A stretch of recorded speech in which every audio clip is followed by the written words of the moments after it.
I dakle, ćao svima, ovdje je Road Devils opet.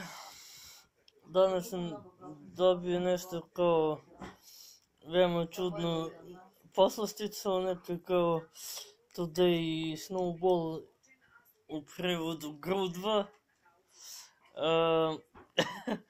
Jeste da malo smiješno zvuči, ali evo, to je to. I samo moment. Dobro izgleda raspoloženo. Juče bio ležak, sam je bio petak. Ima nešto kao vanilino punjenje.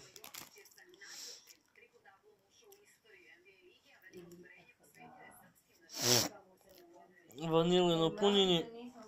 Samo moment narode. To potiče iz... Da ne prođemo kroz Melence. Ima dva načina sveći do Janoša, da se prođe kroz Melence.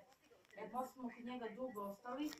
Onom čovjek duše i rekao, kaže Radomir, sad mi kaže dugo, kaže da... Samo moment, ljudi. Da je zovem...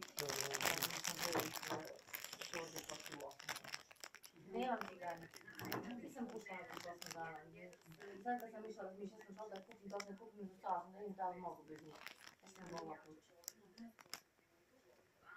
Ne, pućem ne znam. Da, kao što sam i mislio, ovo je uveženo iz Turske.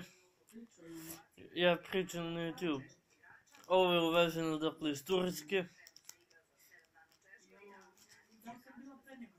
Mada fasciniran sam kako Turci prave ove slatkiše. Dakle, to bi vjerovatno za sad bilo to. Adio!